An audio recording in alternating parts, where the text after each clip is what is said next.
Hi, everybody. Welcome to day 34 of our 40-day Keeping Lent Challenge. Today, we have the world's best boss with us today, of course, Mary. And we're here to talk about an important topic during Lent, and that is how the church understands its relationship with Judaism, especially during Lent and Holy Week, because the stories of the Passion become preeminent during this time. Now, in some of those stories, it has been interpreted over the centuries to put the blame on the Jewish people for the death of Jesus.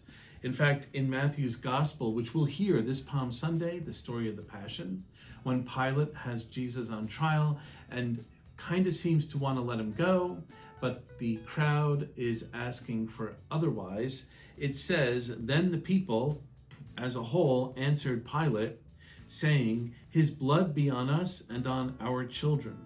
So Pilate releases Barabbas and then has Jesus scourged and handed over to be crucified. This and other places in the Gospels have unfortunately justified some terrible things that the world has done to the Jewish people. Now, in the 1960s, during the Second Vatican Council, the church wanted to set the record straight, and they wrote a document called Nostra Aetate, which means now in this time, during which it talked about our relationship with the Jewish people and even Muslims and other non-Christians. So it's worth a read, by the way, not very long. Google it, you'll come right up on the internet, and it's a good read. In there, it says that in no way should we interpret any of these scriptures to mean that the Jewish people are not in a good relationship with God.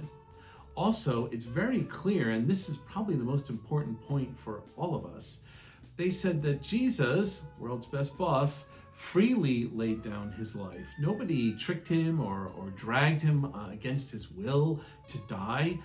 He did that because he wanted to, and he could have stopped it at any moment if he had wanted to. So this whole topic is also a good reminder to us that Jesus came freely, unconditional love, to lay down his life for his people. The only fault it is the sins of the world, which he redeemed by dying and rising for us.